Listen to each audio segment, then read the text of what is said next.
على أشرف الأنبياء والمرسلين سيدنا محمد وعلى آله وصحبه أجمعين. Alhamdulillah, bagaimana dirahmati Allah Subhanahu wa taala. Pertama dan utama sekali kita memanjatkan kesyukuran kepada Allah dapat kita berkumpul di tempat yang bahagia ini, dan dengan kita meneruskan pengajian daripada kitab Bidayatul Hidayah karangan Al-Imam Hujjatul Islam Muhammad Al-Ghazali rahimahullahu ta'ala. Dan kita masih berada di dalam fasal yang mana penulis membicarakan tentang perkara yang makruh di dalam wudu. Jadi beliau menukilkan beberapa perkara di sini. Sebahagian daripadanya telah kita membicarakan pada pengajian yang lepas. Daripadanya adalah mengibaskan tangan untuk memercikkan air. Yakni apabila seorang itu mengambil wudu, elakkan daripada mengibas tangan. Yakni melakukan begini. Ini seperti mana kita membicarakan sebelum ini. Ini adalah perbuatan yang makruh.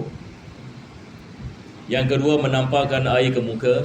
Yakni apabila seseorang itu membasuh muka, dia membasuh dengan kuat, seolah-olah dia menampar mukanya. Ini adalah perbuatan yang makruh. Yang ketiga adalah bercakap-cakap. Maksudnya apabila kita mengambil wudu, elakkan daripada bercakap-cakap atas perkara-perkara yang tidak berkait dengan wudu. Maka ini dapat mengurangkan pahala wudu. Jadi apabila kita mengambil wudu, makruh hukumnya kalau kita bercakap-cakap dengan orang lain semasa kita mengambil wudu. Kalau sekiranya kita sedang mengambil wudu, kawan kita nak berbual dengan kita, apa yang harus kita lakukan? Sebab ada orang dia tidak faham ini. Dia lihat kita sedang mengambil wudu, dia nak berbual, kata apa khabar, baik, dah makan belum, sebagainya. Tapi orang ini dia sedang mengambil wudu. Jadi biasanya kita memberikan isyarat seperti mengangkat tangan. Kita mengatakan kepadanya nanti dahulu, kasih kita habiskan wudu. Dan ini biasa apa yang saya lakukan. Kadang-kadang bila saya sedang mengambil wudu, ada orang nak berbicara, saya memberikan isyarat. Apa sebabnya? Bukan kita mengatakan diharamkan kita berkata-kata dalam wudu, tetapi ia menghilangkan sebahagian pahala di dalam wudu. Jadi kita memberikan isyarat yang kita akan berbual dengannya sekejap lagi setelah kita habis daripada wudu. Perkara yang keempat yang disebutkan oleh penulis, perkara yang makruh adalah membasuh muka lebih daripada 3 kali. Kenapa makruh? Sebab ini membazir. Nabi SAW membasuh mukanya 3 kali. Yang wajib hanya sekali, dengan syarat kita dapat merangkumi anggota badan. Yakni kalau satu orang ini dia dapat basuh muka dia dengan 1 kali, dan basuhan ini dapat merangkumi semua mukanya, ini sudah mencukupi. 1 kali sudah mencukupi. Dia telah melakukan yang wajib. Tetapi kali yang kedua adalah sunnah. Kali yang ketiga sunnah. Tetapi kalau satu orang menambahkan kali yang keempat, ini bercanggah dengan sunnah. Dan Nabi SAW melarang kita membazir apabila mengambil wudu, walaupun kita mengambil wudu dengan air sungai yang mengalir. Kita ada hadis Nabi. Nabi melarang kita membazir menggunakan air, walaupun seseorang itu mengambil wudu dengan menggunakan air sungai yang deras. Satu orang ini misalan dia mengambil wudu dengan air sungai banyak, dan dia basuh muka dia 4 kali, tetap kita mengatakan makruh. Tapi dia mengatakan, tapi saya tak membazir air. Kalau gunakan logik, bazir ke tidak bazir? Sebab air itu dia jatuh kat sungai balik, betul ke tidak? Walaupun, dan agama kita ini, dia bukan yang ini balik ini kepada apa yang kita fikirkan, tetapi dia balik ini kepada apa yang disampaikan oleh Nabi SAW. Inilah agama Islam. Itu sebab Sayyidina Ali bin Abi Talib ini mengatakan, kalau agama ini hanya ikut ini kepada akal, sapu yang ni bawah khuf lebih afdal daripada sapu di atas khuf. Tetapi Nabi SAW ini mengajarkan kepada kita sapu yang ni atas ke bawah, atas. Tapi Sayyidina Ali mengatakan, kalau kita gunakan akal, mana yang lebih sepatutnya kita sapu? Atas ke bawah? Bawah. Kenapa? Sebab bawah yang kotor. Kita kalau menggunakan khuf, yang ni kasut, kalau kita berjalan, bahagian bawah kotor ke bahagian atas? Bahagian bawah. Tapi Nabi SAW, dia memerintahkan kita sapu atas, bukan bawah. Yang wajib adalah atas dan bukan bawah. Bawah adalah sunnah. Jadi Sayyidina Ali mengatakan, kalau sekiranya agama ni menggunakan akal sahaja, maka menyapu bawah khuf yang ni lebih utama daripada menyapu yang ni atas khuf. Jadi ini adalah misal. Jadi elakkan daripada kita membasuh lebih daripada 3 kali. Melainkan kalau satu orang itu syak, dia syak, tak, saya ni sapu ini adalah kali yang ni yang ketiga ke kali yang kedua, ini tidak ada masalah, tak apa, ambil yang kurang. Yang ni kalau seseorang itu ada syak, ambil yang kurang. Ini asalnya kita belum lagi basuh, asalnya belum lagi, ini tidak ada masalah. Tapi walaupun kita terbasuh 4 kali, ini tidak dikirakan sebagai makruh. Apa sebabnya? Sebab ia berdasarkan kepada syak. Ia berdasarkan kepada syak, bukan yang ini berdasarkan kepada keyakinan. Jadi di sini kita mengatakan kalau ia berdasarkan kepada keyakinan, maksudnya kalau seseorang itu yakin dia dah basuh 3 kali, tapi dia sengaja nak basuh yang keempat, ini kita mengatakan perbuatan yang makruh. Nah, yang kelima adalah menggunakan air tanpa ada hajat, tetapi hanya semata-mata was-was. Ada orang ini was-was, dan dia tahu dia was-was, tapi dia tak lawan, dia ikutkan was-was. Ini makruh. Sebab kalau was-was ini kita ikutkan dia boleh merosakkan ibadat kita. Jadi orang yang kena was-was, dia nak kena lawan. Dia tak boleh ikut saja apa hati itu mengatakan. Sebab yang ni, ia boleh menyebabkan dia merosakkan yang ni ibadatnya. Mungkin dia basuh muka 10 kali. 10 kali. Mungkin yang ni kalau dia melakukan istinja 1 jam dekat dalam tandas, ini kita mengatakan ini was-was. Mana ada orang ini istinja 1 jam. Tapi kalau kita mendapati diri kita 1 jam, ini maksud ada masalah di sini. Kita tidak boleh layankan. Nanti kita layankan lagi 10 tahun 2 jam. Jadi was-was ini nak kena lawan. Ini yang kita berhenti pada pengajian kita yang lepas, nombor 6.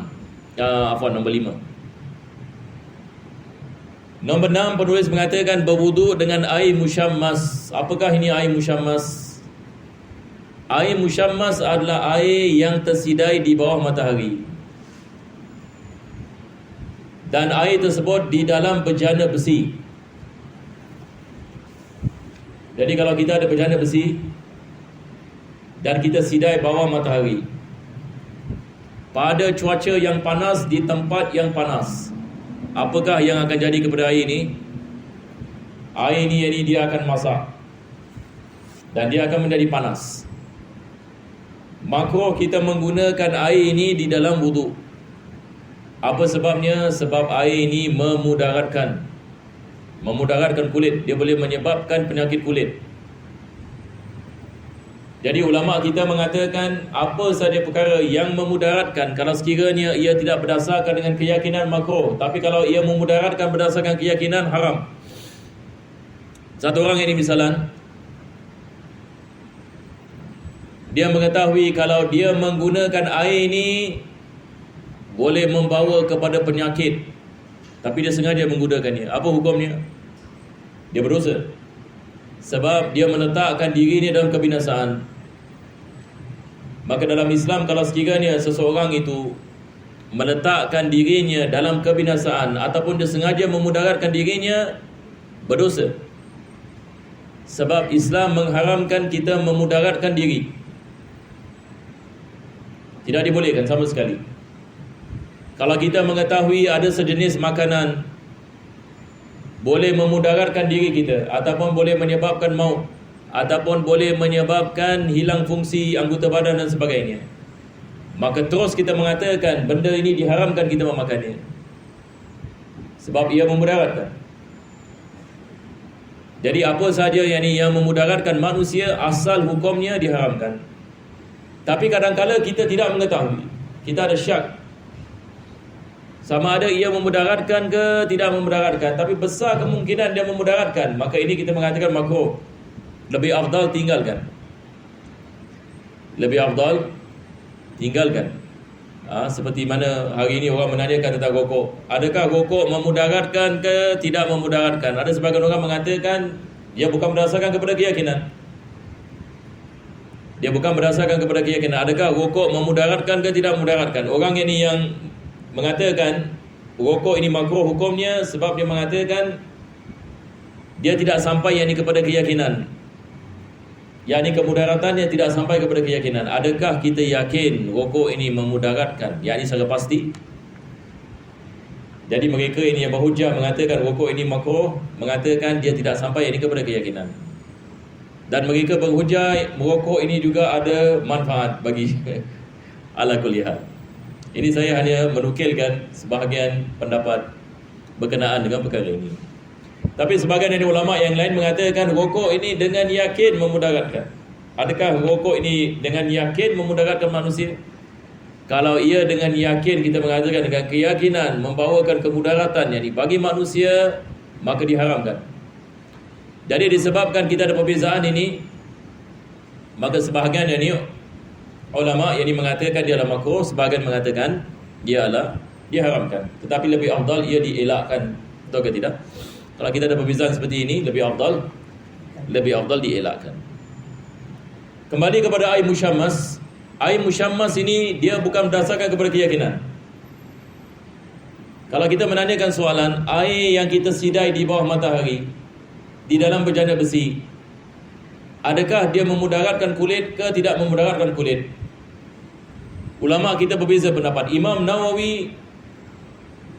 Al-Imam Nawawi mengatakan dia tidak memudaratkan. Dia tidak memudaratkan. Al-Imam Ghazali di sini mengatakan ia memudaratkan. Jadi maksudnya kita ada perbezaan.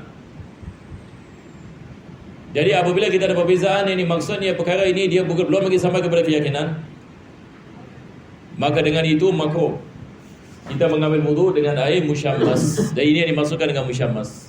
Boleh insya-Allah ya. Yang ketujuh, berwudu dengan menggunakan bekas-bekas daripada tembaga. Satu orang dia mengambil wudu, dan dia mengambil wudu dengan menggunakan bekasnya daripada tembaga. Tadi kita mengatakan air musyammas, kalau kita meletakkannya dalam bejana besi, ini yang kita mengatakan makruh kita menggunakan. Akan tetapi kalau sekiranya air itu di dalam tempat yang bukan besi, seperti plastik, baldi plastik, ini bukan musyammas, maka ini tidak ada masalah. Kita boleh menggunakannya untuk berwudu. Maka yang tujuh perkara ini hukumnya makruh ketika berwudu. Dan disebutkan pula di dalam hadis, inna man zakarallaha 'inda wudu'ihi tahharallahu jasadahu kullah, wa man lam yadhkurillah lam yathur minhu illa ma asabahul ma. Yani Al-Imam Ghazali menukilkan hadis ini, yang mana barang siapa yang mengingati Allah Subhanahu wa taala semasa wudu, Allah akan mensucikan badannya kesemuanya. Yani Allah Subhanahu wa taala akan mensucikan daripada kotoran dan juga daripada dosa. Yani apabila kita mengambil wudu ini dia adalah daripada sebab Allah memberikan pengampunan bagi dosa. Apabila kita basuh muka kita, Allah mengampunkan dosa yang dilakukan oleh mata kita dan oleh lidah kita. Apabila kita sapu kepala, Allah Subhanahu wa taala mengampunkan dosa yang ada pada pemikiran. Apabila kita membasuh tangan kita, Allah mengampunkan dosa yang dilakukan oleh tangan. Apabila kita membasuh kaki kita, Allah mengampunkan dosa yang dilakukan oleh kaki. Jadi dosa yang dilakukan oleh kaki boleh membawa maksud dia pergi kepada tempat-tempat yang diharamkan sebagai misal, ataupun dia menggunakan kakinya untuk menzalimi orang lain dan sebagainya. Maka Allah Subhanahu Wa Taala mengampunkan dosa apabila kita mengambil wudu. Dan apabila kita mengambil wudu dalam keadaan kita mengingati Allah, maka wudu kita ini lebih berkesan. Allah Subhanahu Wa Taala dia akan membersihkan badan kita daripada dosa. Akan tetapi ulama kita mengatakan yang dimasukkan dengan dosa di sini adalah dosa yang kecil. Sebab dosa yang besar ini memerlukan kepada taubat nasuh. Dosa ini yang kecil diampunkan oleh Allah Subhanahu Wa Taala. Jadi bila kita mengambil wudu, Allah mengampunkan dosa. Apabila kita melakukan salat, Allah mengampunkan dosa. Apabila kita membaca tasbih subhanallah dan juga alhamdulillah dan Allahu akbar, kita dah hadis, Allah mengampunkan dosa walaupun dosa kita sebanyak buih di lautan. Masya Allah. Jadi daripada kita mengambil wudu, daripada kita jalan ke masjid juga, tiap-tiap langkah Allah mengampunkan satu dosa. Jadi bayangkan daripada kita keluar daripada rumah dan kita mengambil wudu, dan selepas itu kita masuk ke masjid dan kita melakukan niat i'tikaf, ini semua adalah proses mengampunkan dosa. Dia ada penyucian, menyucikan. Dia adalah proses apa? Penyucian. Proses dia mensucikan kita. Kadang-kadang ini lidah ini susah nak lafazkan sesuatu yang perkataan. Ala kulli hal. Jadi dia adalah proses yang ini membersihkan kita daripada dosa. Jadi bila kita masuk ke dalam masjid, kita niat i'tikaf, tiap-tiap saat Allah Subhanahu Wa Taala memberikan kepada kita rahmatnya dan pahala. Dan apabila kita melakukan salat dan kita ingat kepada Allah dalam salat, daripada takbir Allahu Akbar sampai Assalamualaikum, maka Allah Subhanahu Wa Taala mengampunkan dosa kita dan mengabulkan hajat kita dan menyelamatkan kita daripada musibah dan bala. Jadi apabila kita melakukan salat, kita mendapatkan manfaat yang besar daripada Allah. Manfaat di dunia dan manfaat di akhirat. Dunia Allah akan memurahkan rezeki kita, Allah akan menjaga kita dan mengkabulkan doa kita. Akhirat kita juga akan mendapatkan pahala, menjadi sebab dimasukkan syurga dan diselamatkan daripada azab. Dan selamat ini di barzakh, dapat kita menjawab soalan kubur. Salat ini menjadi sebab kita selamat di kubur kita. Sebab kubur juga ada ujian dia. Manusia apabila dimasukkan ke dalam kubur, belum habis lagi, malaikat akan datang dan akan menanyakan siapa Tuhan kamu, apa agama kamu, siapa Nabi kamu. Manusia menyangkakan mati dah habis. Tak, belum habis lagi. Kita nak kena melalui alam kubur pula. Dari alam kubur yang akan menyelamatkan kita salat kita. Begitu juga bila kita dibangkitkan di padang mahsyar, salat kita memberikan kepada kita keselamatan daripada azab. Begitu juga dalam sirat. Dan dia menjadi sebab kita mendapatkan catatan buku kita pada tangan kanan dan dimasukkan ke dalam syurga tanpa hisab. Bagi mereka yang menjaga salat. Kita berdoa kepada Allah Subhanahu Wa Taala, mudah-mudahan Allah sentiasa memberikan kepada kita taufik dan hidayah, yang mana dengannya dapat kita melaksanakan salat dan mendirikan salat seperti mana yang diajarkan oleh Nabi SAW, dan supaya salat kita diterima oleh Allah dan menjadi sebab insya-Allah kita mendapatkan kebaikan di dunia dan kebaikan di akhirat, keampunan di dunia dan keampunan di akhirat. Jadi kita beruntung Allah telah memberikan kepada kita taufik untuk melakukan salat. Jadi salat ini bukan beban, tetapi salat ini adalah manfaat yang besar. Ada orang ini dia melakukan salat macam dia menganggap salat ni susah. Saya ni tengah kerja, baru saya nak ambil break time, nak kena salat pula, salat Zuhur. Lepas itu ini balik rumah, ini dah penat nak kena salat Asar. Ada orang ini dia menganggap ni salat ini seolah-olah satu gunung ini kat atas kepala, berat. Tetapi kalau kita fikirkan dan kita faham ini perkara ini, kita akan memahami bahawasanya salat ini dia adalah kebaikan yang besar. Kita memerlukan kepada salat, bukan salat memerlukan kita. Kita akan memahami yang kita memerlukan kepada salat. Sebab bagaimana kita nak mendapatkan keselamatan daripada Allah, bagaimana kita nak doa kita dikabulkan, Bagaimana kita nak mendapatkan keselamatan daripada azab dan bala dan wabak? Bagaimana? Dengan salat. Maka salat ini menjadi sebab kita mendapatkan kebaikan-kebaikan itu. Mudah-mudahan Allah Subhanahu Wa Taala memberikan kepada kita kemudahan dan menjadikan kita di antara mereka-mereka yang mendapatkan khusyuk dan khudu' di dalam salat. Sebab salat juga ada peringkat. Ada orang melakukan salat tapi tak ada khusyuk. Ada orang ini dia melakukan salat daripada awal sampai habis, dia tidak fikir apa-apa. Dia hanya memikirkan apa yang berlaku di luar salat. Tetapi hari ini kita nak usahakan bagaimana bila kita masuk ke dalam salat, kita ingat kepada Allah Subhanahu Wa Taala di dalam salat. Ini yang akan memberikan kesan kepada salat kita. Jadi insya-Allah para jemaah sekalian, kita berhenti di sini sebabkan masa. Insya-Allah kita akan meneruskan pada kali yang akan datang insya-Allah. Kita pun dah habis ini fasal ini. Al-Imam Ghazali selepas ini membicarakan tentang adab-adab mandi. Jadi kita dah habis adab-adab berwudu. InsyaAllah ta'ala ila hadratin Nabi sallallahu alaihi wasallam. Al-Fatihah.